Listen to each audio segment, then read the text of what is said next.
Bueno, mis hermanos, gracia y paz, el Señor les continúe bendiciendo. Pues vamos a seguir en la línea que el Señor nos traía con la reunión pasada, que es acerca del reino de Dios.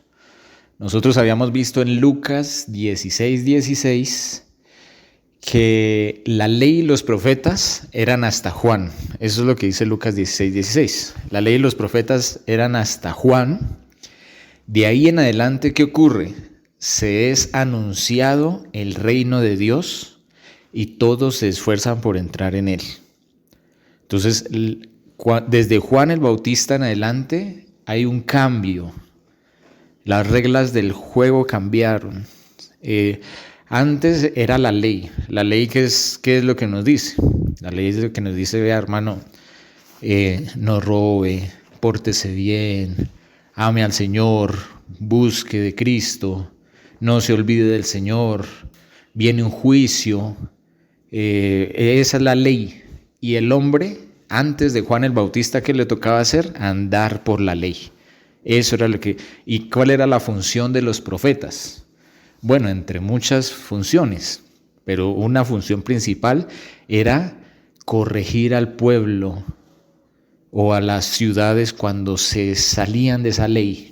Entonces la ley era el camino por donde tocaba andar y los profetas exhortaban cuando se empezaba a fallar en esa ley y el Señor los enviaba. Y también reveló el Señor muchas cosas de Él mismo a través de sus profetas.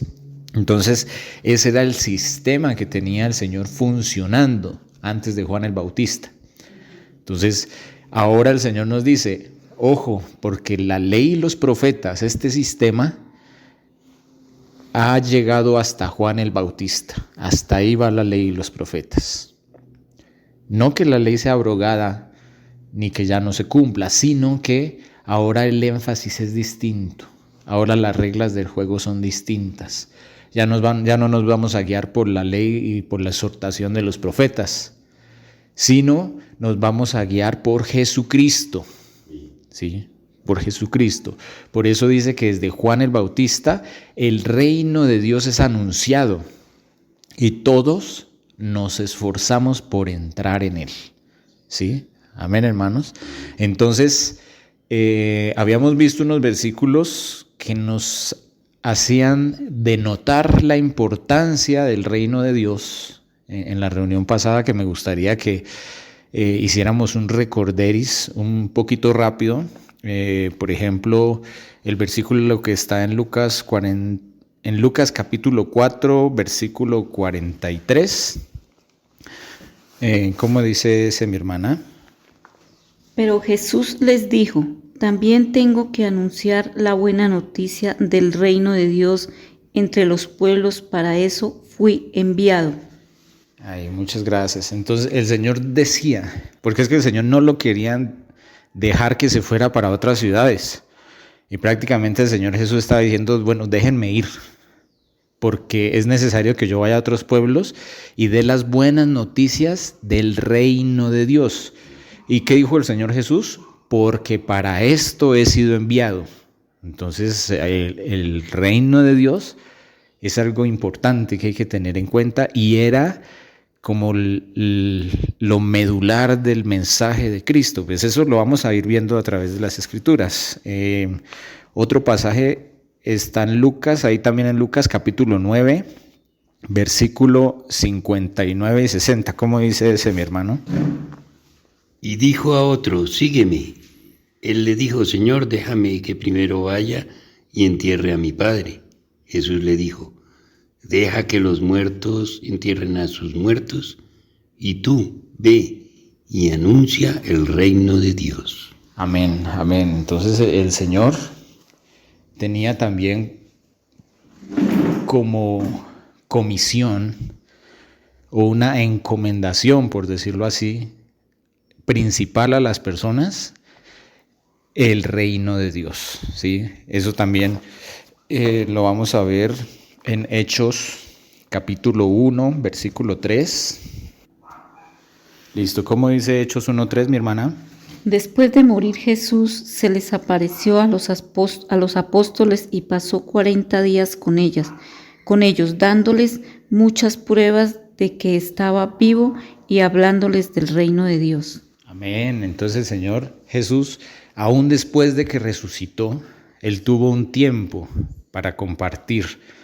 Y ese tiempo para compartir siguió hablando del reino de Dios. Entonces, Él pudo haber aprovechado para fundamentar de alguna otra manera, pero es que en el reino de Dios está la compilación de todo, pues que ya lo vamos a ver. Tanto era así que aún después de haber resucitado, aún después de abrirle el entendimiento, que fue una de las cosas que hizo cuando resucitó y estuvo con sus apóstoles, les abrió el entendimiento para que comprendiesen las Escrituras, Él siguió fundamentando, siguió edificando acerca del reino de Dios.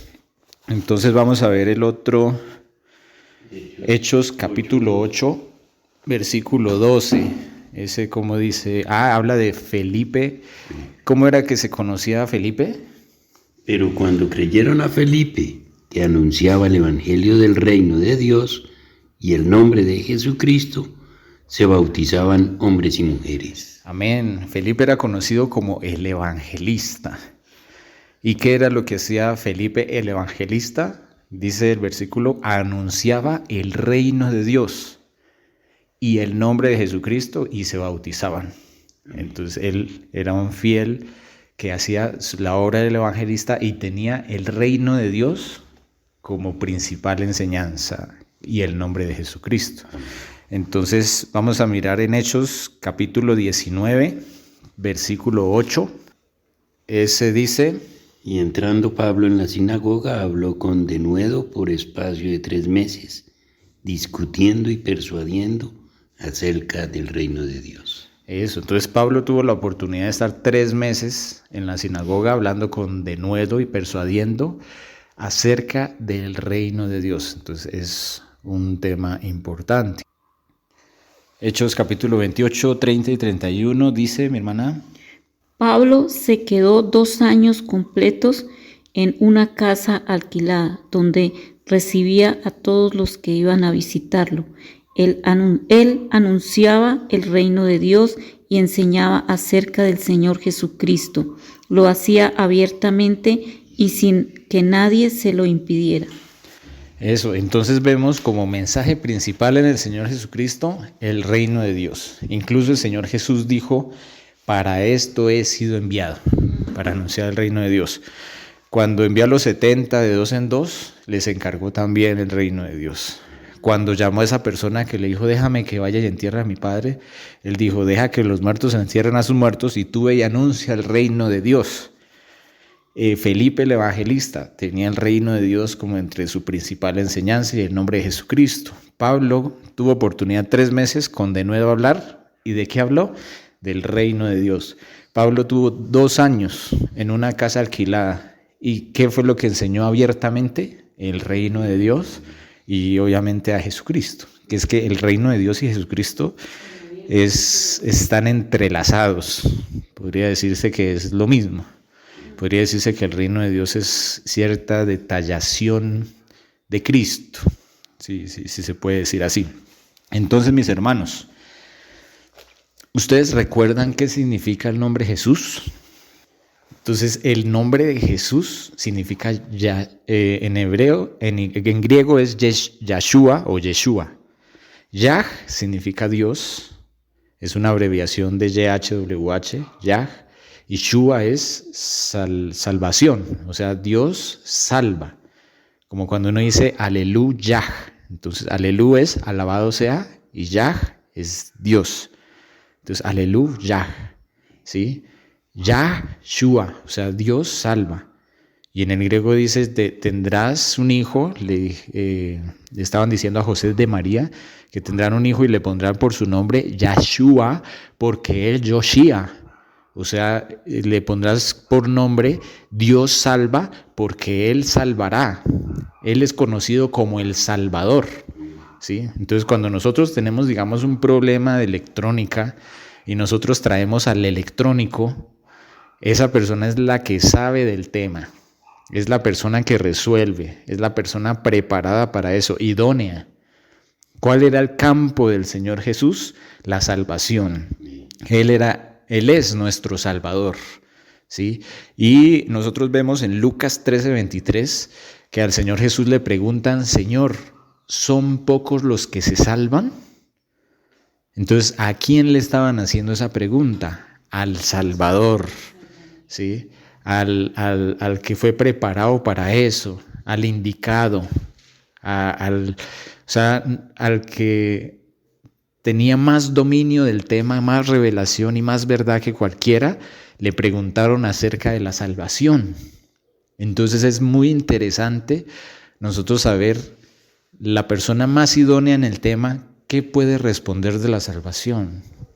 Porque a nosotros también como iglesia a veces nos preguntan acerca de la salvación. Entonces uno trata de decirles por aquí, trata de decirles por allá, pero podemos aprender del ejemplo del Señor Jesús, ¿sí? Aunque lo que él responde ahí en Lucas es un aspecto, ¿sí? Pero de aspecto en aspecto vamos viendo lo que es la suma de la palabra y vamos aprendiendo del Señor Jesús. ¿Para qué? Para que nosotros tengamos también el mismo lenguaje del Señor Jesús, que tengamos a Cristo en nuestra boca, que nos llenemos de Él en nuestro corazón, para que de la abundancia de nuestro corazón hable nuestra boca, ¿sí?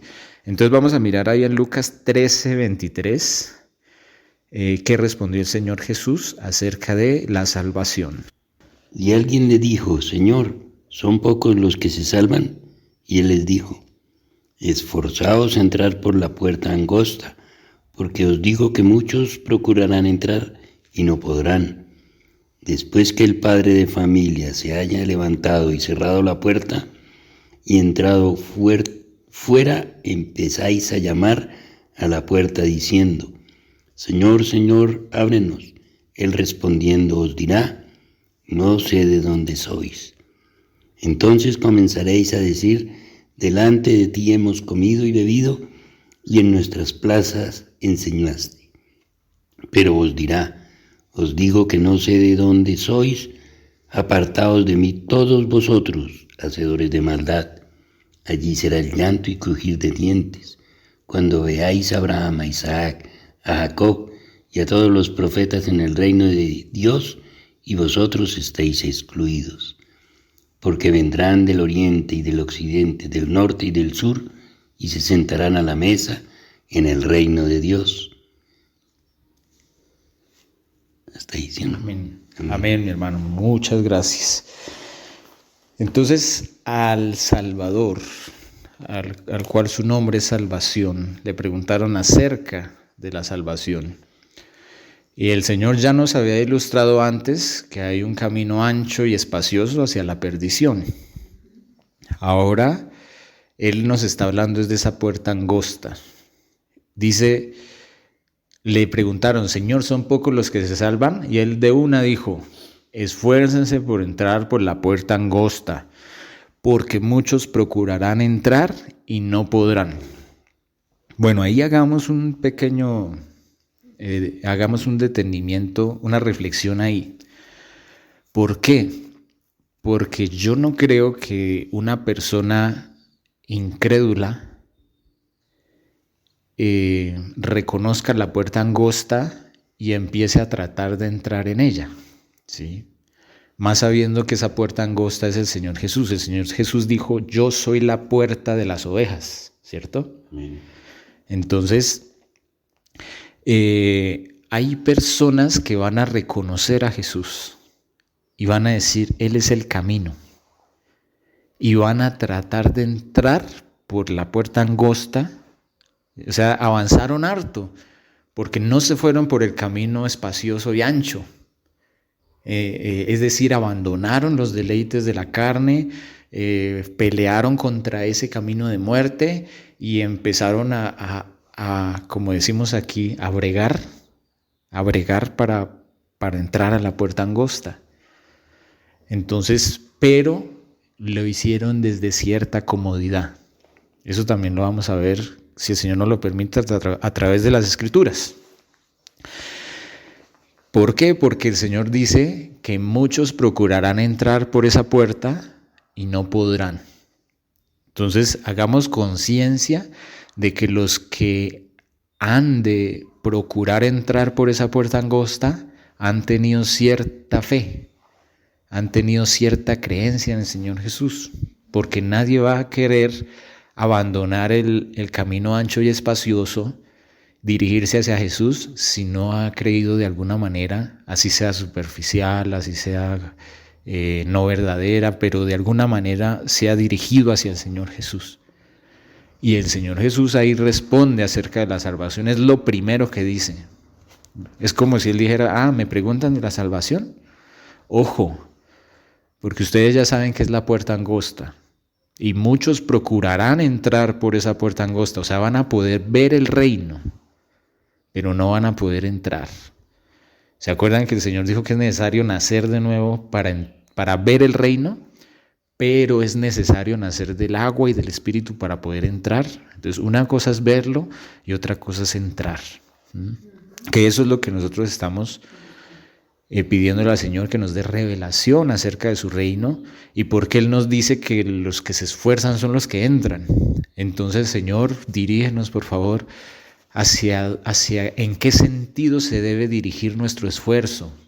Pues no queremos quedarnos por fuera del reino, queremos estar contigo en la mesa, como ahorita lo hablamos al compartir el pan y la copa, de decir, queremos estar con el Señor así como Él prometió, que volveríamos a estar con Él compartiendo esta mesa.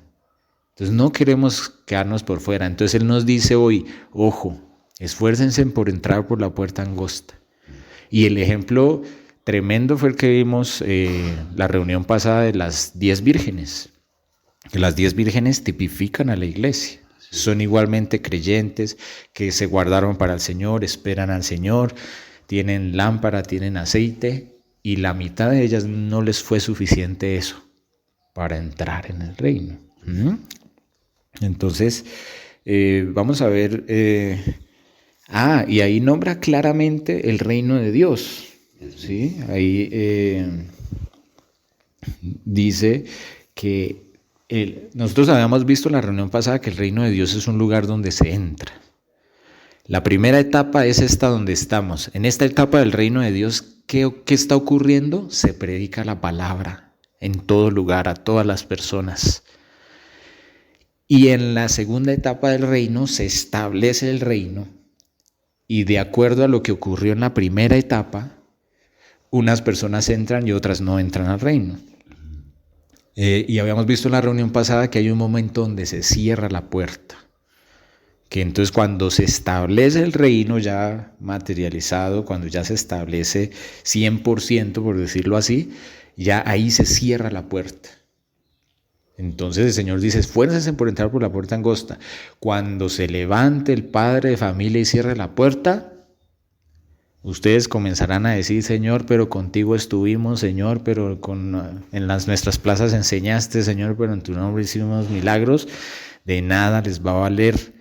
Ahí será el lloro y el crujir de dientes, cuando vean a Abraham, a Isaac y a Jacob y a todos los profetas en el reino de Dios y ustedes estén excluidos.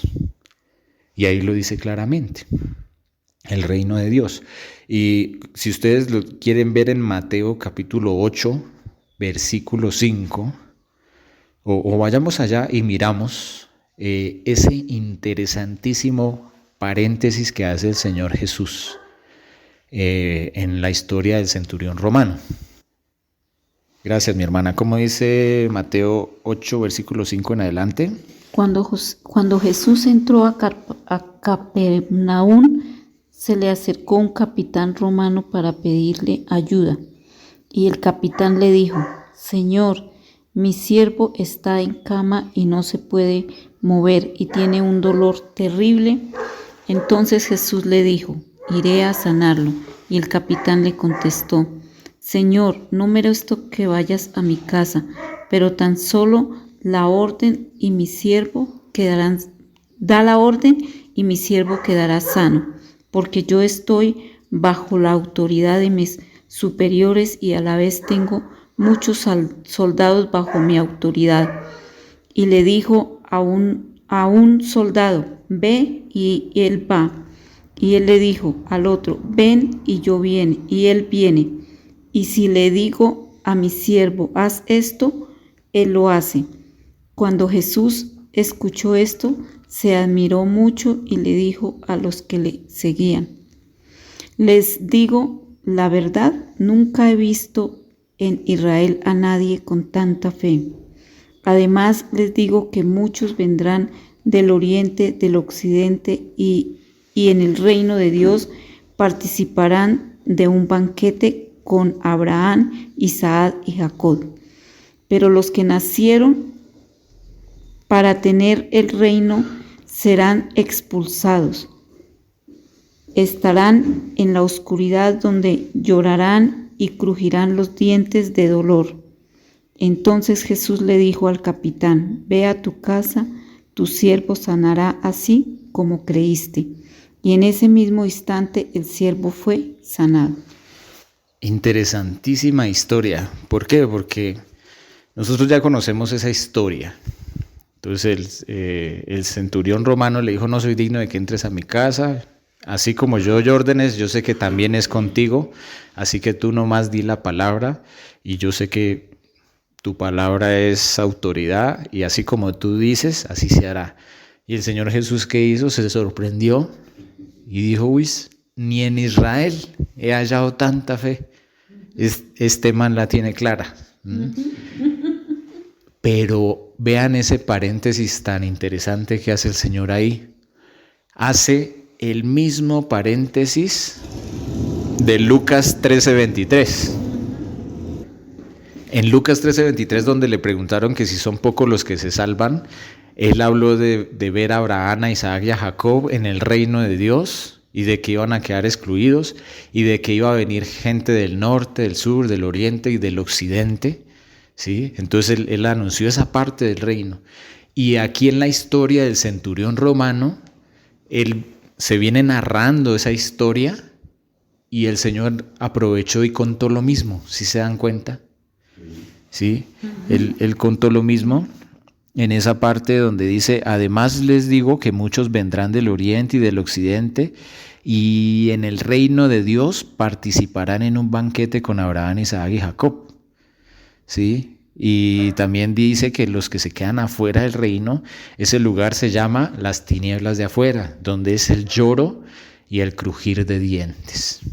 Entonces el Señor hacía énfasis en lugares diferentes, con personas diferentes, acerca de lo mismo, acerca de que, ojo, que no nos vayamos a quedar excluidos del reino, que así hayamos reconocido la puerta angosta, así hayamos visto a Jesús, así seamos unas vírgenes esperando con nuestra lámpara y con nuestro aceite, que no nos acomodemos, que el reino de Dios requiere cierto esfuerzo para entrar. ¿Sí? Y el Señor dice, esfuércense por entrar por la puerta angosta. La ley y los profetas fueron hasta Juan. De ahí en adelante se es anunciado el reino de Dios y todos se esfuerzan por entrar en él. ¿Sí? El reino de Dios sufre violencia y los violentos lo arrebatan.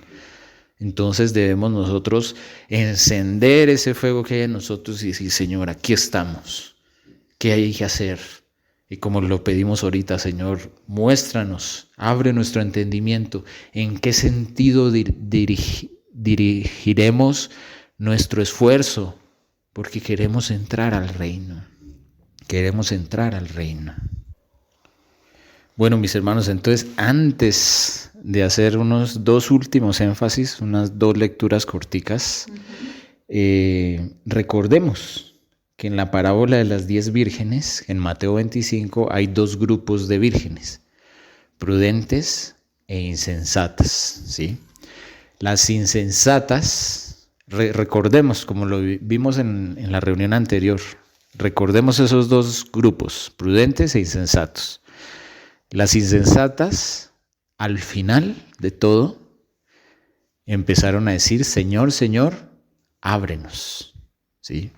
Eso nos recuerda claramente una enseñanza que nos dio el Señor Jesús en Mateo 7:21, donde dice, no todo el que me dice Señor, Señor, entrará en el reino, porque el reino es un lugar donde se entra, ¿Sino quién? Sino el que hace la voluntad de mi Padre. Entonces, cuando él empieza a decir el que hace, es porque es una fe dinámica, es decir, una fe que muestra obras, una fe que hace. ¿Sí? No es solo creer, es hacer. La conjugación de nuestra fe con nuestras obras es nuestra llave de entrada al reino. Amén.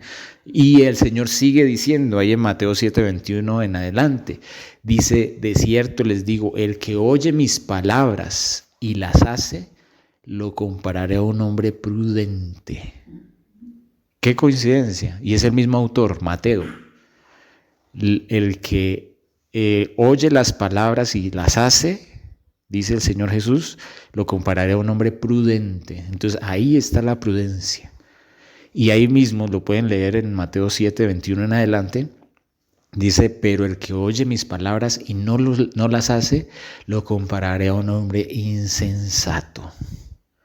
Porque uno puede decir, bueno, las insensatas no entraron, pero ¿qué será insensato para el Señor?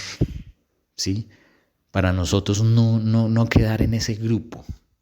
¿Sí? Para ver cómo hacemos para ser prudentes, ¿qué significará prudente para el Señor? De tanta definición que podemos nosotros concebir de la palabra, ¿qué pensará? ¿En qué se enfocará el Señor Jesús? Aquí lo está diciendo claramente. El que oye mi palabra y las hace, prudente. El que oye mi palabra y no las hace, insensato. Entonces, Señor, ayúdanos a hacer,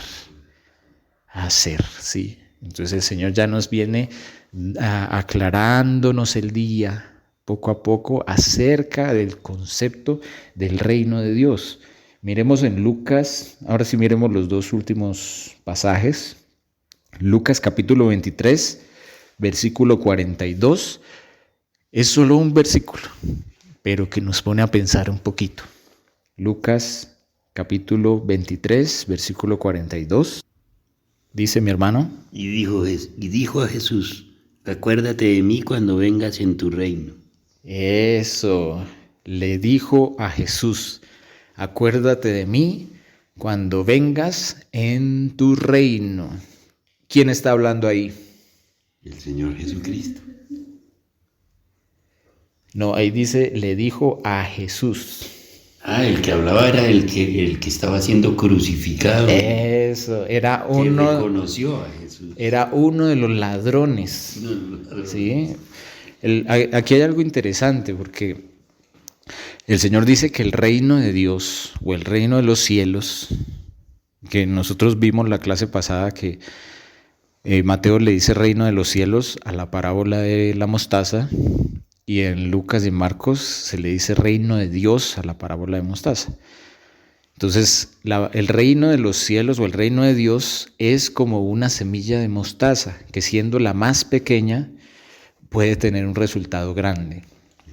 Entonces, este ladrón, como el Señor Jesús vino a hacer su tarea y la hizo bien, el Señor Jesús, ¿qué hacía? Anunciaba el reino de Dios. Juan el Bautista anunciaba el reino de Dios. Los discípulos de Jesús anunciaban el reino de Dios y lo predicaban por todo lado. Entonces, en algún momento ese ladrón escuchó ese mensaje. En algún parque, en alguna casa, en algún familiar. En algún momento el ladrón escuchó ese mensaje. Y después lo volvió a escuchar. Y después lo volvió a escuchar. Entonces uno dice, se le ha predicado a este ladrón y no ha dejado de ser ladrón y los crucificaron y murió como ladrón. O sea, no sirvió de nada. No menospreciemos las obras del reino.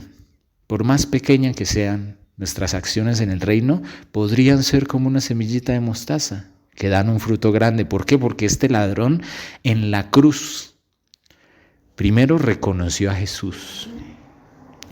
Segundo, le dijo, acuérdate de mí cuando vengas. O sea, el ladrón no solo lo reconoció, sino se dio cuenta que él iba a volver. Creyó que él iba a volver. Y creyó en el establecimiento del reino. Porque ya hemos dicho, el reino de Dios o el reino de los cielos tiene 2 etapas. La primera, que es en la que estamos ahora, que es donde se predica la palabra. Y la segunda etapa es con el regreso del Señor Jesús se establece ese reino y se cierra la puerta. ¿Y quiénes entran? Pues eso es de acuerdo a la primera etapa, de acuerdo al efecto que hizo la palabra en las personas en la primera etapa. Entonces, cuando regresa el Señor Jesús, se cierra la puerta y se establece el reino.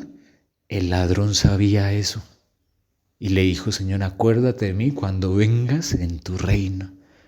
El ladrón tenía el mismo concepto del reino de Dios, el mismo mensaje, ¿sí? Y al último momento, como en la parábola del reino de Dios, el reino de los cielos, que dice que contrató unos temprano para trabajar en la viña, a otros los contrató más tarde, y a otros faltando como 1 hora, los contrató, y a todos les pagó igual. ¿Por qué? Porque ese ladrón ahora va a poder entrar al reino. Al igual que el que duró 40 años guardándose para el Señor, esforzándose, como decimos así ordinariamente, metiéndole la ficha. Duró 40 años y una persona que vino y en un momentico, también entró. Entonces el Señor dice: así es el reino. Así es el reino. Y entrar es entrar, hermanos. Entrar es entrar. Si hacemos un análisis de todo lo que habla del reino de Dios, la parte de afuera del reino se le llama el lloro, el crujir de dientes y las tinieblas de afuera. Entonces no queremos en ningún momento estar afuera de ese reino. Entonces ahora sí, ya para terminar, porque ya nos pasamos 2 minuticos, vamos a 2 de Pedro, capítulo 1, y hagamos la lectura y la dejamos como decía nuestro hermano Gino, la dejamos en el tintero para que el Señor nos siga revelando. Dice: Simón Pedro, siervo y apóstol de Jesucristo, a quienes le escribe a los que han alcanzado por la justicia de nuestro Dios y Salvador Jesucristo una fe igualmente preciosa que la nuestra. Aquí nos podemos sentir identificados nosotros. Gracia y paz sean multiplicadas en el conocimiento de Dios y de nuestro Señor Jesús. Dice, versículo 3, como todas las cosas que pertenecen a la vida y a la piedad nos han sido dadas por su divino poder mediante el conocimiento de aquel que nos llamó por su gloria y excelencia. Por medio de esas nos ha dado preciosas y grandísimas promesas. ¿Para qué? Para que por estas promesas lleguemos a ser participantes de la naturaleza divina. El plan de Dios es maravilloso con nosotros. Habiendo nosotros que huido de la corrupción que hay en el mundo a causa de la concupiscencia, dice que nosotros también, poniendo toda diligencia en esto mismo, añadamos a nuestra fe, porque nosotros tenemos fe, ¿qué le vamos a añadir? Virtud. ¿Qué es la virtud? La virtud es la capacidad de producir un efecto positivo, un determinado efecto positivo. Cualquier habilidad que nosotros tengamos, cualquier don que nosotros tengamos, que produzca un efecto positivo, eso es una virtud. Entonces cualquier habilidad, cualquier don, cualquier conocimiento, cualquier revelación, cualquier cosa que nos demos cuenta que produzca un efecto positivo en cuanto a la fe, añadámoselo a la fe. ¿Sí? Eso nos va a edificar a nosotros, nos va a ayudar en el reino y va a edificar a los hermanos. Entonces a nuestra fe, ¿qué hay que añadirle? Virtud. A la virtud, conocimiento. Al conocimiento, ojo, dominio propio. Porque el conocimiento empieza a inflarnos y empezamos a creernos tal vez que sabemos más que los hermanos, tal vez nos empezamos a enorgullecer.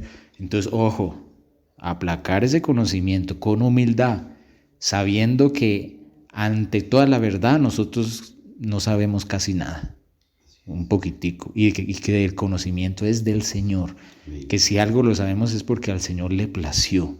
Entonces la gloria es de Él, nosotros somos solo instrumentos. Entonces cualquier conocimiento que nosotros lleguemos a tener, ojo, dominio propio, dominio propio, dominio propio. Y a ese dominio propio, ¿qué le añadimos? Paciencia. ¿Por qué? Porque esa lucha va a ser hasta el final. Entonces, ¿hasta cuándo tendré que tener dominio? ¿Hasta cuándo? Paciencia, añádale paciencia, porque eso es hasta el final. El que persevere hasta el fin, ese será salvo. Entonces, a la paciencia, ¿qué le añadimos? Piedad. El concepto de piedad en las Escrituras es un profundo sentimiento de admiración, respeto y obediencia hacia Dios. ¿Sí? Esa es una parte del concepto de la piedad. Entonces, tenemos una fe, le añadimos cualquier cosa que produzca un efecto positivo. A eso le añadimos conocimiento, dominio propio, paciencia, y a eso un profundo respeto, admiración y obediencia hacia Dios. Listo, una vez tengamos eso, ¿qué añadimos? Afecto fraternal. El afecto fraternal es todo lo que se hace entre hermanos, ¿sí? O todo lo que se considera propio de la relación entre hermanos. Y nosotros somos hermanos, entonces debemos tener afecto fraternal. Y a ese afecto fraternal añadirle amor. Dice la palabra, ¿por qué? ¿Por qué debemos hacer esto? Dice, porque si estas cosas están en nosotros y abundan, no nos dejarán estar ociosos, ni sin fruto en cuanto al conocimiento de nuestro Señor Jesucristo. Porque el que no tiene estas cosas tiene la vista muy corta, es ciego, habiendo olvidado la purificación de sus antiguos pecados. Que no nos pase como aquella iglesia que el Señor tiene que decir, recuerda de dónde has caído y arrepiéntete. Entonces que no tengamos esa vista corta. Versículo 10, por lo cual, hermanos y hermanas, tanto más procuren hacer firme su vocación y elección, firmes, porque haciendo estas cosas no caeremos jamás. Y dice el versículo 11, porque de esta manera les será otorgada amplia y generosa entrada en el reino eterno de nuestro Señor y Salvador Jesucristo. Amplia y generosa entrada en esa puerta angosta en la que muchos tratan y no se puede. Hermanos, que el Señor nos ayude a llevarnos eso en nuestro espíritu, en nuestra alma, y que el Señor afirme esta palabra en nuestras vidas, en nuestros corazones, y nos permita dar fruto de ella. Amén. Porque hay una manera de tener una entrada amplia y generosa. Hay una manera de que cuando el Señor venga no huyamos avergonzados, de que podamos estar de pie delante del Cordero. Esa era la gloria de Pablo cuando le hablaba a los tesalonicenses. ¿Cuál es mi gloria? Es presentarlos a ustedes en el regreso del Señor. Y el regreso del Señor, ¿qué significa? Significa la selección de los que entran y de los que no entran. Eso significa según lo que el Señor nos ha venido revelando acerca del reino de Dios. Versículo 12. Por esto yo no dejaré de recordarles siempre estas cosas, aunque yo sé que ustedes las saben, pero no dejaré de recordarlas. Aunque yo sé que ustedes las saben y están confirmados en la verdad presente, pues tengo por justo, en tanto que estoy en este cuerpo, el despertarlos amonestándolos, sabiendo que en breve debo abandonar el cuerpo. Aquí decía el hermano, ya sabía que tenía que irse, como el Señor Jesús le había declarado. También procuraré con diligencia que después de mi partida ustedes puedan en todo momento tener memoria de estas cosas. Amén. Amén, mis hermanos. Le damos muchas gracias al Señor por su palabra. Ya es muy importante y muy hermoso lo que el Señor trae para nosotros y lo que queda pendiente porque el tiempo ya se nos fue, pero le damos gracias al Señor por su palabra. Amén. Que el Señor nos continúe bendiciendo. Gracia y paz, mis hermanos. Un abrazo grande.